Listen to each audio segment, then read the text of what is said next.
Hello everybody, and welcome back once again to YT, and today I have quite the unique episode for you all, which I've been planning to make ever since this video dropped. The third episode of Maximus matchups by Ganotrop, an episode for which I've been waiting for ages.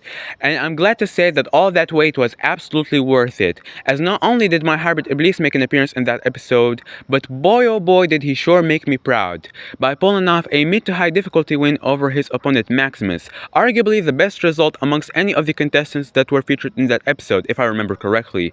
However, my joy was soon to be interrupted by two individuals, those being Meteogenetics and Dodo Genetics, who claimed that my hybrid wasn't as functional or nearly as powerful as I claimed him to be. And so I come to you today with the goal of defending my marvelous creation by debunking all of the points that these two have brought up in an attempt to bring it down, in addition to a special surprise which I've initially been planning to reveal at a later date, but after thinking about it a bit more thoroughly, I figured that this occasion is also pretty suitable for revealing it. So without further ado, let's begin.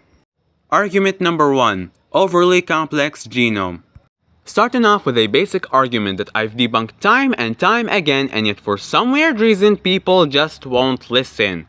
So I'm just gonna assume that I wasn't clear enough the first time. The argument in question being that the large genome of my hybrid Iblis would carry too many conflicting traits that would end up compromising it in terms of congruity. But what if I told you that there is a metric to determine how functional a hybrid is that's even more accurate than congruity, and even Goshi Center themselves had utilized this metric in one of their more recent videos, that being homology, which by definition is the compatibility of genetic traits provided by the hybrid's genome using ancestral traits as a reference for the sake of creating a structurally/anatomically stable creature as the final result. In order to give you an example as to how homology manifests in my hybrid Iblis, let's look at its jaws. So basically, my hybrid Iblis uses the base jaw structure of Tyrannosaurus rex, with the Dinocrocota additive influencing the growth of the post-orbital bones, namely the skull bones that are situated behind the eye socket, in combination with the Triceratops frill, in order to provide larger muscle attachment points for a stronger bite. Now, note that my hybrid utilizes the base jaw structure of Tyrannosaurus rex, which also means that it utilizes the biting mechanics of Tyrannosaurus rex, in contrast to utilizing a mixture of biting mechanics from both T-Rex and Triceratops, which would be structurally unsound, as both have some very different skull anatomies, with T-Rex biting down the hardest at the middle to posterior end of its jaws, in comparison to Triceratops, who bites down the hardest at the anterior end of its jaws. So sticking to a singular biting mechanic would result in better anatomical stability and thus better homology. And it doesn't stop there, as in terms of feeding structures, Iblis comes equipped with T-Rex-shaped teeth at the back and middle of the jaws, in addition to massive canine-like teeth and a hooked beak at the front of the jaws, far away from the other regions to prevent fracture, all while still being able to direct huge amounts of force in order to easily penetrate through thick layers of muscle and armor. But that's besides the point, as you might come to think that this layout of feeding structures would prove rather awkward to implement on an animal.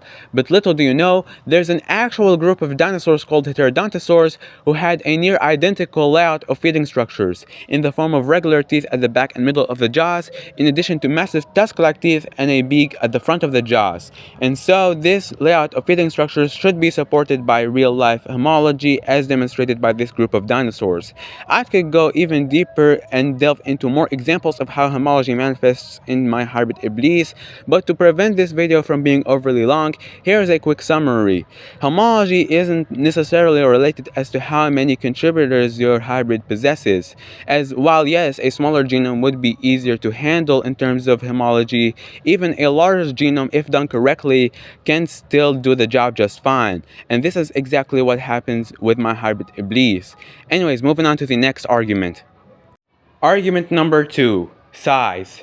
Now moving on from the smallest argument that they threw at me to the biggest argument that they threw at me, claiming that at 30 tons, my hybrid Iblis would not be able to support its weight, as that Ceratopsian body plan, no matter the modifications, could not reach any larger sizes, or at least significantly larger sizes like that seen in Iblis.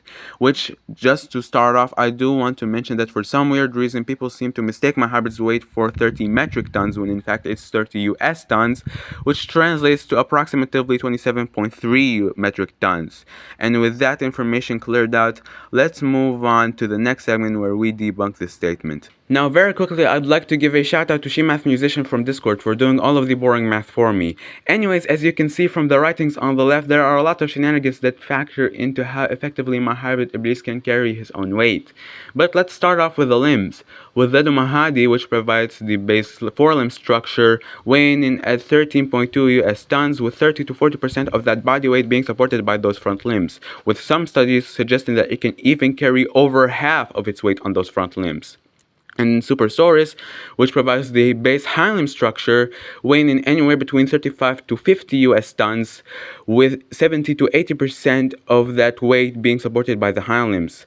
Factoring in other factors like the tail, which helps move the center of gravity near the hind limbs, making it to where they would support most of the weight and thus lessening the burden on the forelimbs, coupled with the crisscross microstructure of the T-Rex hind limb bones, which are applied to my hybrid hind limbs, which is surprisingly even more effective for weight bearing given that T-Rex bone strength scales better than that of sauropods apparently, not to mention the highly pneumatized neck with extra muscle attachment points to properly support the head while remaining lightweight so as to not burden the forelimbs, in addition to the overall augmentations to the limbs that provide extra muscle attachment points and increased bone strength to better support its weight, which also applies to the joints by the way.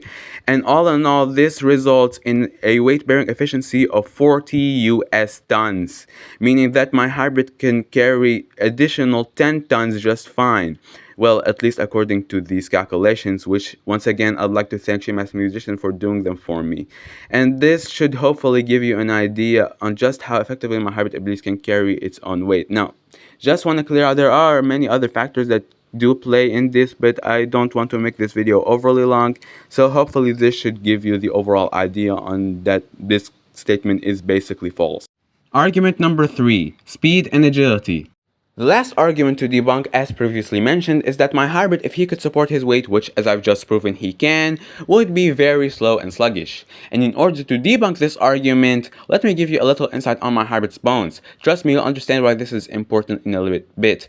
So basically, animal bones are comprised of two layers, cortical bone and cancellous bone. Cortical bone is the outer layer of bone which is incredibly rigid and robust, allowing it to do most of the heavy lifting when it comes to weight support. And cancellous bone is the inner layer of bone which is incredibly flexible and spongy, allowing it to warp around the pressure generated by its body weight and distribute it evenly across the cortical bone to ensure that it doesn't break.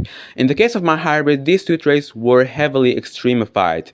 So as you can see here, the Supersaurus provides the basic bone structure from a hybrid skeletal frame, with T-Rex increasing their strength using the crisscross microstructure and the Megalodon increasing the density at the level of the cortical bone, making it all the more effective at doing the heavy lifting. As for the cancellous bone, the Megalodon contributes to this, considering that its skeleton was primarily comprised of cartilage and this does include the cancellous bone.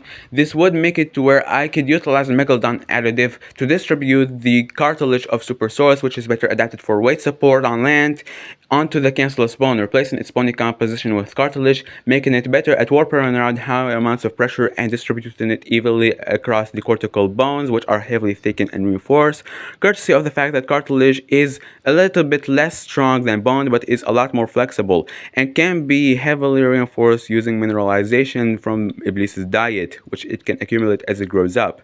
But basically, this should allow it to not only support its weight effectively, but also potentially give it a boost in mobility, considering that bones do also contribute to your ability to move your feet off the ground in the form of locomotion in combination with your tendons and ligaments. And so, the more flexible cancellous bone layer should hopefully allow my hybrid to generate a bit more spring-like motion whenever it moves its limbs, allowing it to move a bit more effectively at such a large scale. This is also applied to the joints, which are a lot more extensive in the case of my hybrid, making them more effective at granting my hybrid a greater degree of mobility, all while still being able to effectively support its weight in combination with the bones. Combine this with the ceratopsian body plan that is modified by Supersaurus in order to still be able to support its weight decently at such a large scale, in addition to the rather lightweight armor from the Thorny Devil and the porous osteoderms using a combination of sauropelta and saltwater crocodile, which I also want to mention that for some reason people seem to think that osteoderms from ankylosaurs are a heavy type of armor, when in fact they are even lighter than pangolin armor, weighing only about 10% of the overall body weight of a hybrid in comparison to pangolin armor, which is a whopping 20%. Not to mention all of the factors that I've mentioned about the bone and joints. This should hopefully allow my hybrid to sustain a solid degree of locomotion for an animal of its size. Now that I've finished debunking all of the claims that these two have made against my hybrid Iblis, it's time to move on to the special surprise segment that I've talked about at the beginning of this video. So, I'm not sure if you've noticed by now, but my hybrid Iblis has been the topic of scrutiny for a very long time. Many people have tried to debunk him and claim that he's not functional or nowhere near as powerful as I claim him to be. No matter how many times, I always end up rebunking him. And it has just gotten way too far. And so, it's time for me to reveal something that I've been saving for whenever the Diablosaurus Titanus versus the Great Hybrid War series comes to an end. And in case you've watched the end of the Impera Tyrannus Sanguinis versus the most powerful theropod hybrids of the Great Hybrid War series, then you probably know what I'm talking about, as Vigo is not the only hybrid I've been saving some upgrades for, as I've done the same with my hybrid Iblis. And given that he's always been targeted by so many people, I figured that it's about time that I reveal these upgrades in an attempt to put these allegations to rest. So without further ado, let's get right to cooking. Now, very quickly, I'd like to point out that nothing from the original genome has changed. The changes are only in the form of the addition of these new additives. The first one being Brontomerus macintoschi. This buff sauropod will give my hybrid a stronger and wider core body, in addition to a more muscular tail base, and most importantly, its hip and hind limb structures for granting my hybrid's legs a wider range of motion for kicks and longer strides, translating to a greater charging speed. The second addition is Albertosaurus sarcophagus. This medium-sized tyrannosaur will provide its ampulla, a specialized void in the teeth that helps with a more even distribution of pressure around them, increasing tooth durability when biting through armor and bones. The third addition is Utatus pasquale. This extinct armadillo will boost my hybrid's forelimbs to a mild degree, allowing for much larger muscle attachment points and adding more robusticity to some arm bones for better weight support and more forceful arm swipes without sacrificing range of motion when striking. The fourth addition is the Kodiak bear. One of the largest modern-day bears in the world, provides its large muscle hump at the shoulders for extra muscle attachment points, in addition to a stronger sense of smell, and lastly, its molars, which will help accommodate an omnivorous diet. The fifth addition is Thor's Hero Shrew. Now keep those torches and pitchforks down for a second and let me explain. As while I am using the shrew to modify the spine, I'm not incorporating the interlocking vertebrae that will mess up my hybrid's agility, but rather, I will use the Hero Shrew to widen the spine and enlarge muscle attachment points for greater stress distribution around the spine and greater core body strength respectively. And while this may not directly translate to my hybrid being able to survive getting stomped by larger foes, this does help in the sense that it can now better transfer stress around the spine and body when ramming to prevent catastrophic injury, and also generate a greater physical output when attacking. And considering that ceratopsians already had rigid spines with them relying on limb anatomy for agility, this shouldn't severely negate my hybrid's agility.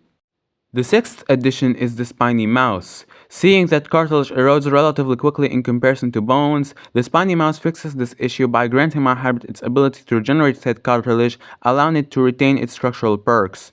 The seventh addition is the Malay chicken. This chicken will simply provide its biological ear plugs to render my hybrid unaffected by sonic attacks. The eighth addition is the barred owl. For our last upgrade, the barred owl will be used to enlarge my hybrid's tapetum lucidum for better night vision, in addition to influencing its eye coloration for a more intimidating appearance. With all of these upgrades out of the way, it's time to introduce the upgraded version of my most powerful hybrid ever. Diablosaurus sacrilegus, name meaning the unholy saurian devil, codenamed Iblis as you could have guessed. Height: 5.5 meters or 18 feet in his quadrupedal stance, 9.2 meters or 30.2 feet in his tripod stance, length 17.5 meters or 57.4 feet, and weight 27 tons, which for the record is 27 US tons, which translates to approximately 24.5 metric tons. This last segment here is meant for Ganatrop. Just so you know, this is the version that I will be submitting to your Maximus Trials contest, just not to be confused with the other versions that I've accidentally submitted without being able to modify, just so you know. And in case you're confused which one it is, I left a Google Doc in the description so that you can check which version is the one that I've actually submitted. There's that. And with that, we conclude this video. Thank you everybody so much for watching. I hope you really enjoyed this video, and be sure to tune in next time for more hybrid content. So until then, goodbye.